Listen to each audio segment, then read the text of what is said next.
Now let's get you the latest on the Trump administration's immigration crackdown in LA and here in New York City. You're looking at CBS News correspondent Tom Hanson, who has more on all of that. Good morning, Tom. Hey there, Errol. Good morning to you. Well, we're standing outside of 26 Federal Plaza. This is the ICE building behind me, and you can see that it's pretty calm right now. But just hours ago, that was not the case. That's when hundreds of people gathered here demanding the release of suspected illegal immigrants who had been detained in yesterday's ICE raid just a short ways away on Canal Street. Now, just to set the scene for Canal Street, for people who may not know, Canal Street is a main artery here in New York City. It's also a place where you can buy a ton of counterfeit merchandise, from bags to watches, perfumes, things like that. So certainly a place where a lot of vendors are set up and selling that stuff to people. But, you know, for now, this is the situation here in New York. Chaos in the streets of New York City as angry crowds surrounded federal agents Tuesday in Lower Manhattan.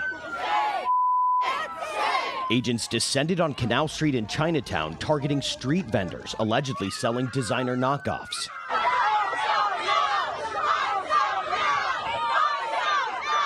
As protesters made their way to the Federal Plaza to demand the release of ICE detainees, more agents arrived, armed in combat gear and a military vehicle. In Los Angeles, a crowd gathered outside a hospital demanding answers after a driver was shot during what Homeland Security called a targeted traffic stop. The U.S. Attorney's Office says the driver, Carlitos Ricardo Parias, a suspected undocumented immigrant, rammed his car into agents' vehicles during the stop and refused to obey orders. Authorities say that's when a federal agent opened fire, hitting and injuring Parias and a U.S. Marshal. Parias, a TikToker who goes by Richard L.A., is known for documenting immigration enforcement activity in Southern California. What we know about Richard is he's a very pacifist man. He's very calm. Richard L.A. was recently recognized for his online posts. The police officers here know him. They know that he's very respectful. In fact, the city of Los Angeles has awarded him for the work that he does in the community.